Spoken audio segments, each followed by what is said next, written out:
Now it's time to do a little bit of blues.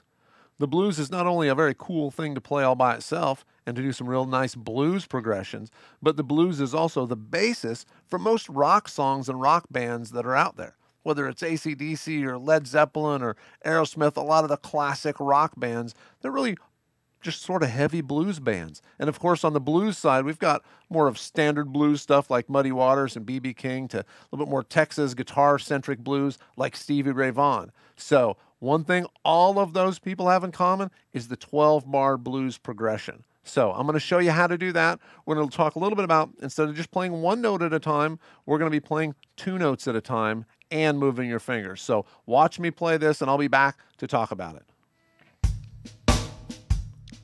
1, 2, 3, 4.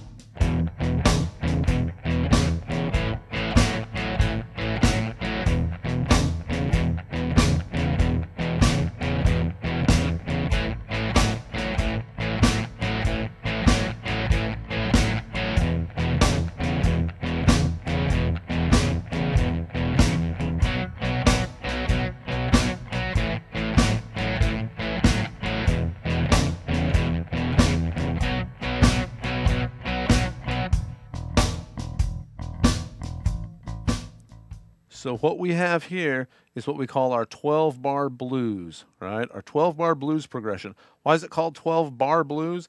A bar is just a measure, and a measure is basically 4 beats. So when we count 1, 2, 3, 4, that's one measure. It's also called one bar. So there are 12 of those in this progression, and then it turns around and goes back to the beginning. So that's how long the progression is, okay?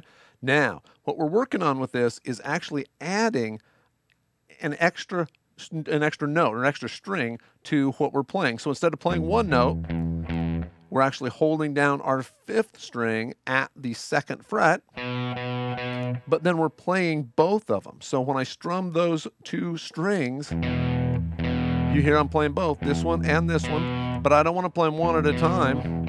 I want to strum through them and get them both in there. Now, the tricky part is I don't want to strum down any farther, so I don't want to...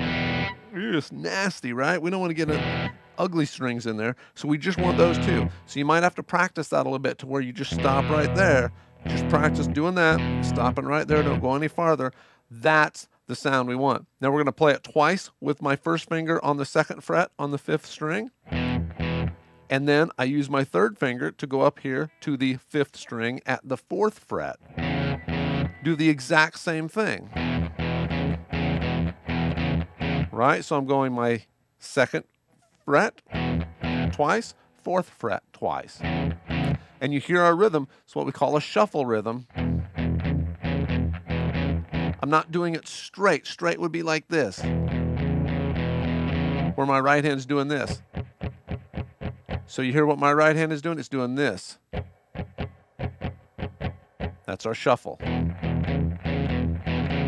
One pass through there, then I'm going to go move that exact same thing over to the next 2 strings. So now I'm strumming through my 5th string and my 4th string. That's my A pattern because it's based off my open A string. The first one's my E pattern based off my E. Okay, then I'm going to go back 2 times through this, 2 times through the A,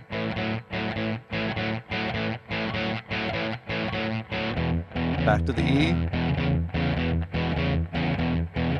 Now we're going to do something a little bit different in a lesson we're going to do coming up, which is really a power chord, which is got my 1st finger on the same spot, 2nd fret on the 5th string, and then my 3rd finger, instead of being on the 5th string, I move it over to the 4th string, and I play those together. So it's this note, and once again I play them together. And then the A part again, and then the E part again. Then my B power chord again.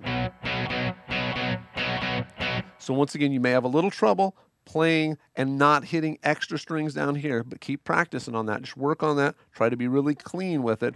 And when you're fretting things down here with your left hand, just keep that smooth.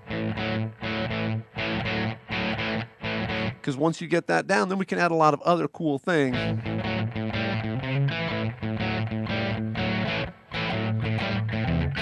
You know, there's a lot of cool kind of groove.